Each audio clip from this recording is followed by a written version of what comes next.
আগন্তুক পঞ্চায়ত নিৰ্বাচনৰ মনোনয়ন পত্ৰ দাখিলৰ অন্তিম দিনটোত বিভিন্ন ৰাজনৈতিক দলৰ সমৰ্থিত প্ৰাৰ্থীয়ে ৰাজ্যৰ বিভিন্ন ঠাইত দলে বলে আহি দাখিল কৰিলে মনোনয়ন পত্ৰ।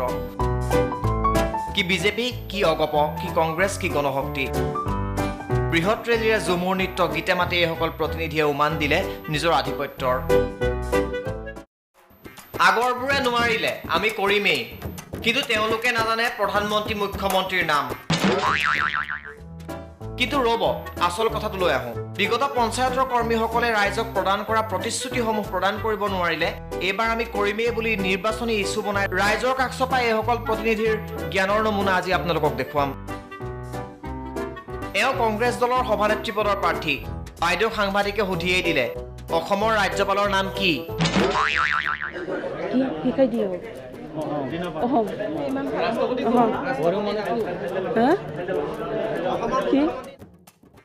কাষত ৰৈ থকা এজনক সুধিছে, কি কম, শিকাই দিয়ক। সেইজনেও কৈছে, অসম বুলি কৈ দে।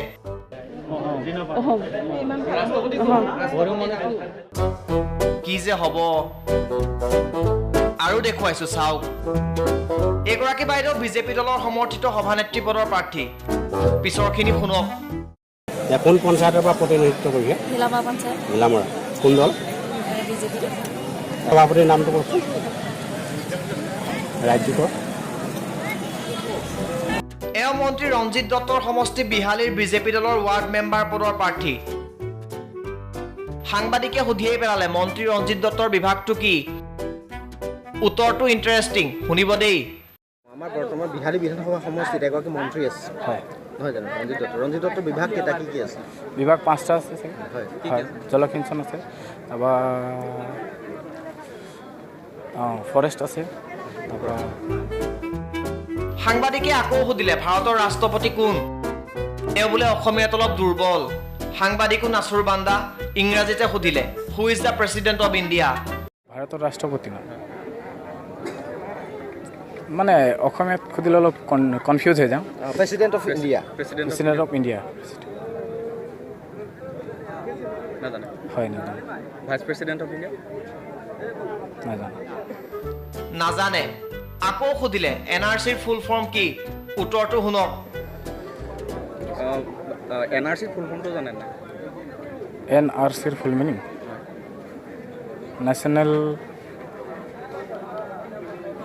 কিবা আছিল। এতিয়া এইটো চাওক, বাইদেউ অসমৰ মুখ্যমন্ত্ৰী কোন? শুনক। অসমৰ মুখ্যমন্ত্ৰী কোন জানেনে? নৰেন্দ্ৰ মোদী। প্ৰদেশ কংগ্ৰেছৰ সভাপতি? অসম প্ৰদেশ কংগ্ৰেছৰ সভাপতি কোন?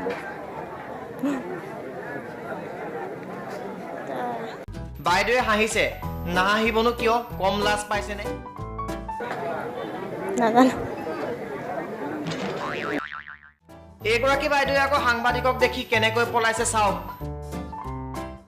বাইদেৱে কৈছে, আহি আছো ৰ'ব অকমান।